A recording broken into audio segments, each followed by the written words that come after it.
जय श्री कृष्णा। राधे राधे। हर हर महादेव। ओम नमो भगवते वासुदेवाय नमः। जय श्रीमन नारायण। दोस्तों आइए आज की कथा में हम सुनते हैं वैशाख मास महात्म्यम कथा अध्याय 8वां अध्याय। वैशाख मास में सूर्योदय से पहले स्नान करने से सभी जन्मों के पापों का नाश होता है और जीवन में आरोग्यता आती है, जीवन में प्रभाव बढ़ता है, आंतरिक आनंद मिलता है। इससे बुद्धि शुद्ध हो जाती है, इरादे सुंदर होते हैं। सबको वैशाख मास में कुछ न कुछ शुभ कार्य जरूर ही करना चाहिए। आइए चलिए सुनते हैं वैशाख महात्म्यम का 8वां अध्याय। जय श्री गणेश। वैशाख मास महात्म्यम के अध्याय 7वें में हमने सुना, नारद जी ने राजा अम्बरीश को वैशाख मास में श्री माधव जी की पूजन विधि, प्रतिमा पूजन और महिमा बताई। अब आज इस अध्याय में 8वें सूत जी महाराज यम ब्राह्मण का संवाद बता रहे हैं। शुरू करते हैं। सनकादि आदि 88 ऋषियों में सूत जी महाराज से कहा, सूत जी आपके मुख से नारद जी द्वारा वर्णित वैशाख महात्म्यम को सुनकर हम बहुत धन्य हुए। यह वैशाख इतना ज़्यादा पवित्र और पुण्यमय है, इसीलिए सूत जी महाराज इस विषय को पुनः विस्तार से कहिए।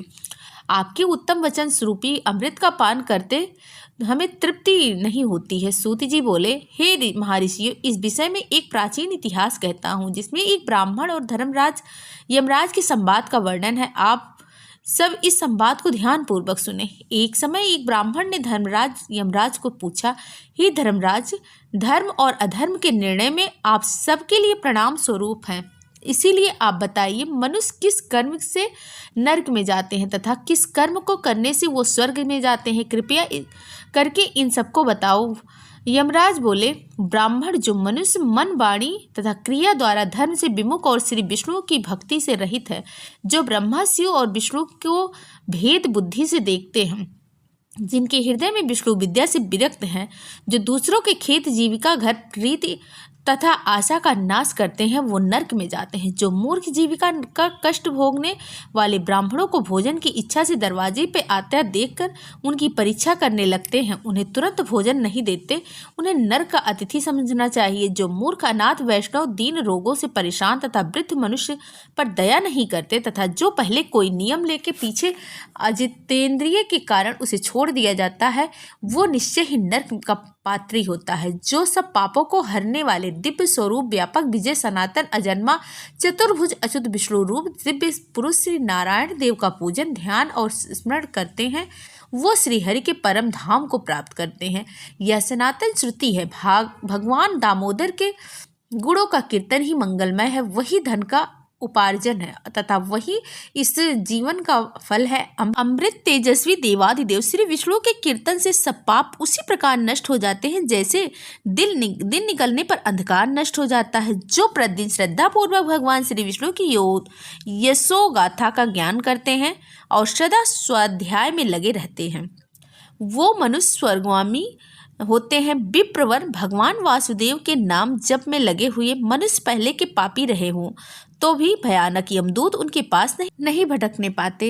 हे द्युश्रेष्ठ, हरि कीर्तन को छोड़कर दूसरा कोई ऐसा साधन मैंने नहीं देखा जो जीवों के संपूर्ण पापों का नाश करने वाला प्रायश्चित हो, जो मांगने पर प्रसन्न होते हैं, देकर प्रिय वचन बोलते हैं तथा जिन्होंने दान के फल का परित्याग कर दिया है, वो मनुष्य स्वर्ग में जाते हैं। जो दिन में सोना छोड़ देते हैं, सब कुछ सहन करते हैं, पर्व के अवसर पर लोगों को आश्रय देते हैं, अपने से द्वेष रखने वालों के प्रति कभी द्वेषवश अहितकारक वचन मुंह से नहीं निकालते, अपितु सबके गुणों का ही बखान करते हैं, वह मनुष्य स्वर्ग में जाते हैं। जो पराई स्त्रियों की ओर से उदासीन होते और सतगुण में स्थिर होकर मन, वाणी अथवा क्रिया द्वारा कभी के रमण नहीं करते, वे मनुष्य स्वर्गगामी होते हैं। किसी भी कुल में उत्पन्न होकर जो दयालु या सजवी, उपकारी और सदाचारी होती हैं, वो मनुष्य स्वर्ग में जाते हैं। जो व्रत को क्रोध से, लक्ष्मी को ईर्ष्या से, विद्या को मान और अपमान से, आत्मा को प्रमाद से, बुद्धि को लोभ से, मन को काम से तथा धर्म को कुसंग से बचाए रखते हैं, वे मनुष्य स्वर्गगामी होते हैं। हे विप्र, जो शुक्ल और कृष्ण पक्ष दोनों पक्ष की एकादशी का विधि पूर्वक उपवास करते हैं, वह मनुष्य स्वर्ग को जाते हैं। समस्त बालकों का पालन करने के लिए जैसे माता बनाई गई हैं तथा रोगियों की रक्षा के लिए जैसे औषधि की रचना हुई है, उसी प्रकार संपूर्ण लोगों की रक्षा के लिए निमित्त एकादशी तिथि का निर्माण हुआ है। एकादशी के व्रत के समान पाप से रक्षा करने वाला दूसरा कोई साधन नहीं है, इसीलिए एकादशी को विधि पूर्वक उपवास करने से मनुष्य स्वर्ग लोक में जाते हैं। अखिल विश्व के नायक भगवान श्री नारायण में जिनकी भक्ति है वो सत्य से हीन और रजोगुण से युक्त होने पर भी अनंत पुण्यशाली तथा अंत में बैकुंठ धाम में पधारते हैं, जो नर्मदा यमुना गंगा तथा पुण्यशीला गोदावरी का सेवन और सदाचार का पालन करते हैं, जिनकी स्नान और दान में सदा प्रवृत्ति है, वो मनुष्य कभी नर्क के मार्गदर्शन नहीं करते। जो कल्याणदायिनी नर्मदा नदी में गोते लगाते हैं तथा उनके दर्शन से प्रसन्न होते हैं, वो पाप रहित हो महादेव जी के लोक में जाते हैं और चिरकाल तक वहाँ आनंद भोगते हैं। जो मनुष्य चंबल नदी में स्नान करके शौच संतोष आदि नियमों का पालन करते हैं, वे उसके तट पर विशेषतः व्यास आश्रम में 3 रात निवास करते हैं, वो स्वर्गलोक के अधिकारी माने जाते हैं। जो गंगा जी के जल में अथवा प्रयाग केदार पुष्कर व्यास आश्रम या प्रभात क्षेत्र में मृत्यु को प्राप्त करते हैं, वह सीधा विष्णु लोक को जाते हैं। जिनकी द्वारका या कुरुक्षेत्र में मृत्यु हुई है अथवा जो योगाभ्यास से मृत्यु को प्राप्त हुए हैं अथवा मृत्यु काल में जिनके मुख से श्रीहरि इन 2 अक्षरों का उच्चारण हुआ है, वो सभी भगवान श्रीहरि के विष्णु विप्र जो द्वारिकापुरी में 3 रात को ठहर जाता है, वो अपनी 11 इंद्रियों द्वारा किए हुए सारे पापों को नष्ट करके स्वर्ग में जाता है। ऐसी वहाँ की मर्यादा है। वैष्णव व्रत जिसे एकादशी के नाम से जाना जाता है, उसके पालन से होने वाला धर्म तथा यज्ञ आदि के अनुष्ठान से उत्पन्न होने वाला धर्म, इन दोनों को विधाता ने तराजू पर रख कर तोला। उस समय इनमें से पहले का ही पलड़ा भारी हुआ। मतलब एकादशी व्रत का। हे ब्राह्मण, जो एकादशी का सेवन करते हैं, जो अयोचित कहकर भगवान नाम का कीर्तन करते हैं, उन पर मेरा शासन नहीं चलता। मैं तो स्वयं ही उनके बहुत डरता हूँ। जो मनुष्य प्रत्येक मास में 1 दिन अमावस्या को श्राद्ध के नियमों का पालन करते हैं और ऐसा करने के कारण जिनके पितर सदा तृप्त रहते हैं, वो धन्य हैं, वो स्वर्गामी होते हैं। भोजन तैयार होने पर आदरपूर्वक उसे दूसरों को परोसते हैं और भोजन देते समय जिनके चेहरे के रंग में परिवर्तन नहीं होता, जो स्वर्ग लोक में जाते हैं। जो मृत्यु लोक के भीतर भगवान श्री नर नारायण के आवास स्थान बद्रिक आश्रम और नंदा मतलब सरस्वती के तट पर 3 रात निवास करते हैं, वे धन्य हैं और जो विष्णु जी के प्रिय हैं। हे ब्राह्मण, जो भगवान पुरुषोत्तम के समीप जगन्नाथपुरी में 6 मास तक निवास कर चुके हैं, वो अच्युत स्वरूप हैं और दर्शन मात्र से समस्त पापों को हर लेने वाले हैं।